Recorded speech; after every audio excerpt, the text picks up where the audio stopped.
The first time my son told me I needed to be realistic, I nodded. The second time I smiled. By the third time I had stopped explaining myself altogether. What he didn't know was that, while he was busy telling everybody I was just messing around with a little side business, I had already built something that was making more money than his salary. And I didn't tell him. Not because I wanted revenge. Honestly, I wasn't even sure I wanted him to know. I just wanted one thing. Peace. But then, one Sunday afternoon, he made a joke about my little business in front of my grandchildren, and something inside me finally shifted. Not exploded. Not snapped. Shifted. There's a difference. And looking back, I think that was the exact moment I stopped trying to prove that I was worth listening to. Let me back up. 3 years earlier, I was 62 years old and newly retired after almost 30 years working in hospital administration. My husband, Michael, had been gone for a little over a year. The house was quiet in a way I wasn't prepared for. Not peaceful quiet. Empty quiet. The kind where you hear the refrigerator kick on at 2 in the morning, and suddenly remember there's nobody sleeping in the room down the hall.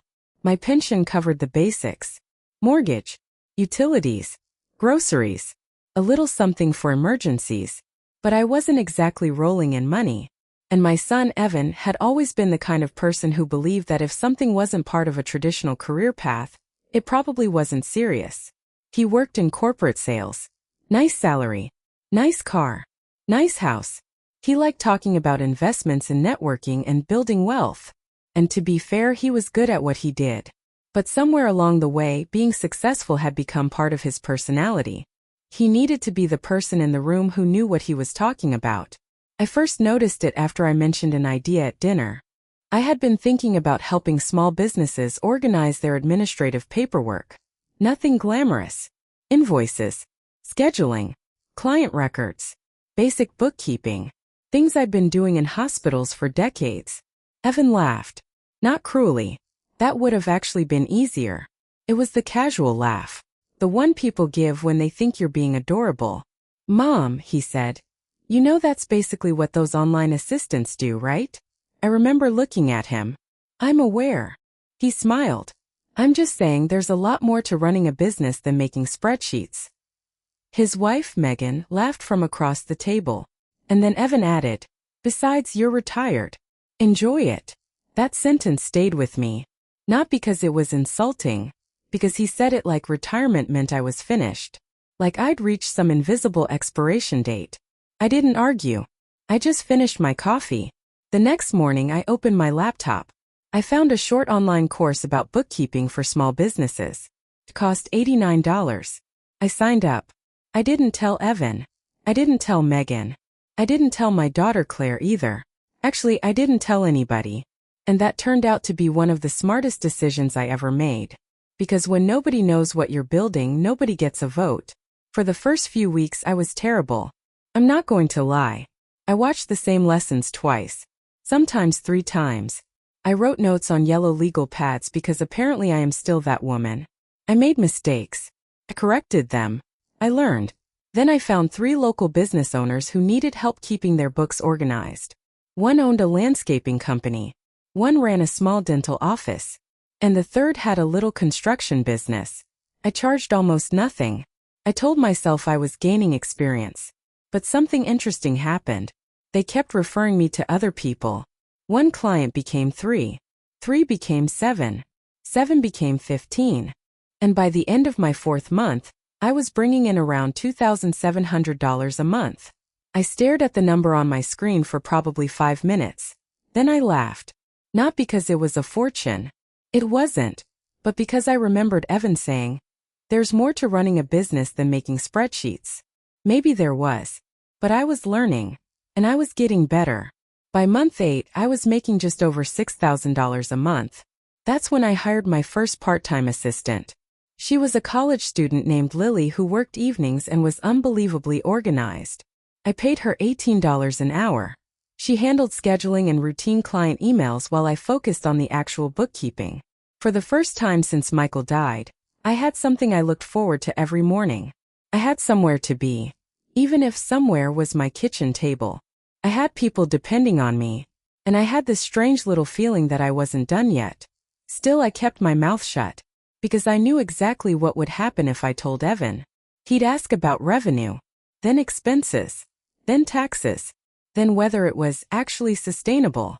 And somehow within 10 minutes, I'd be defending something I'd built with my own 2 hands. I didn't have the energy for that, so I kept going. A year later, I had 12 contractors working with me. We weren't just doing bookkeeping anymore. We were handling administrative systems for small businesses, scheduling, invoices, payroll coordination, client management, back office organization. Basically, all the boring stuff nobody wants to deal with but every business desperately needs. And here's the funny part. The older I got, the better I became at it. Because I wasn't trying to impress anybody. I knew how systems worked. I knew how to find problems. And after 3 decades in healthcare administration, I knew exactly what happened when nobody paid attention to the details. By the end of the 2nd year, the company was bringing in around $280,000 annually. I had a small office, 6 full-time employees, and clients in 4 states. Still, my family had no idea. To them, I was retired. Mom was doing some computer stuff. That was fine with me. Then came Sunday dinner. It was my daughter's birthday. There were 9 of us at the house. Claire and her husband, Evan, my 2 grandchildren, my younger brother, and a couple of family friends. We were eating roast chicken and mashed potatoes when my grandson, Caleb, asked me a question.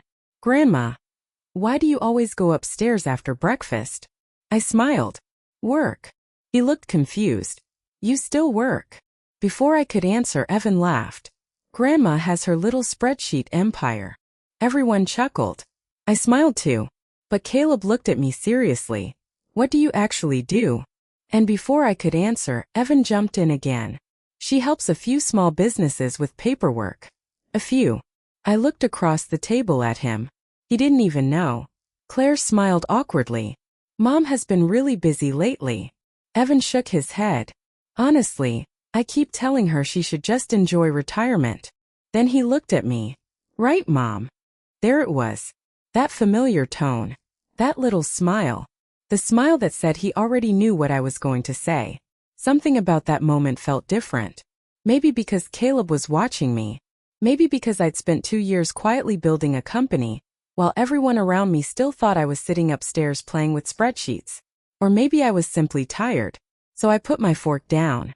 And I said, "Actually, Evan, I'm not retired." He laughed. "Mom, you're 64. "I know. So what are you doing?" I looked around the table. And for some reason I didn't feel nervous. "I own a bookkeeping and business administration company." Silence. Not dramatic movie silence. Real silence. The kind where somebody stops chewing. Evan's smile disappeared. Claire blinked. My brother looked at me. Caleb asked, "Like a real company?" I laughed. "Yeah, buddy. A real one." Evan leaned back in his chair. "How big?" I took a sip of water. "We did just over $300,000 last year." Nobody said anything. So I added, "This year we're on track for about $420,000. Evan's eyebrows went up. Claire actually covered her mouth. My brother started laughing. Not at me. Just in disbelief. And Caleb looked at his father. "Dad, doesn't that mean Grandma makes more than you?" The table went completely still. I almost choked on my water. Claire burst out laughing. My brother looked down at his plate. And Evan? Well, he just stared at me. Then he said, "Wait, you're serious?" I smiled. "Very."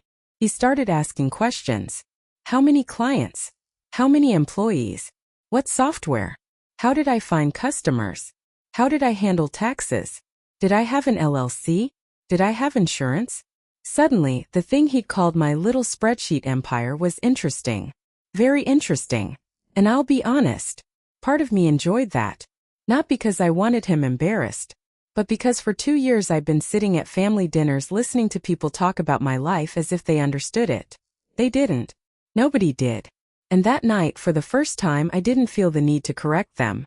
I simply let reality do the talking. After dinner, Evan found me in the kitchen. He stood there for a few seconds. Then he said, "Mom, why didn't you tell me?" I looked at him. "Would you have listened?" He didn't answer. That was answer enough. He rubbed the back of his neck. I honestly thought you were just doing some side thing. I know. I didn't mean to make you feel bad. I know that too. He looked embarrassed. And I realized something. Sometimes people don't know they're making you small. They just get comfortable with the version of you they've created in their head. To Evan, I was mom. Retired. Older. A little behind the times. Someone who needed advice. It had never occurred to him that I might actually know something he didn't. And honestly, that wasn't my problem anymore. I didn't need him to suddenly see me as brilliant. I didn't need an apology. I didn't need him to brag about me to his friends. I just needed to stop allowing his opinion to become my mirror. 3 weeks later, he called me. He apologized. A real apology. No excuses. He said he'd been dismissive. He said he'd confused being confident with being right. And then he said something I didn't expect. He told me that his daughter, my granddaughter, had asked him why he always joked about grandma's work. That stopped him. He said he realized she'd been watching. And that was the part that mattered to me. Because children don't just listen to what adults say. They watch who gets respected. They watch who gets interrupted. They watch whose ideas are laughed at. And eventually they learn to treat themselves the same way. Evan changed after that. Not overnight. But slowly. He started asking questions. Not giving advice. Asking questions. There's a difference. A few months later, he referred one of his own clients to me. A small company that needed help getting its back office organized. He said, I figured you'd know what to do. I smiled when I heard that. Not because I needed the validation, but because I'd spent so long thinking I needed to convince him. I didn't. Here's what I've learned since then. When people underestimate you, your first instinct may be to prove them wrong. Don't. Seriously. Don't waste your energy trying to make somebody feel stupid for misjudging you. Build. Learn. Get better. Keep your receipts. Keep your records. Pay your taxes. Take care of the boring legal stuff. And keep going. Because success doesn't always arrive with fireworks. Sometimes it looks like sitting alone at your kitchen table at 6:30 in the morning. Sometimes it looks like sending your first invoice.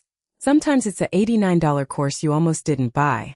Sometimes it's a client who says, hey, can you help me with this?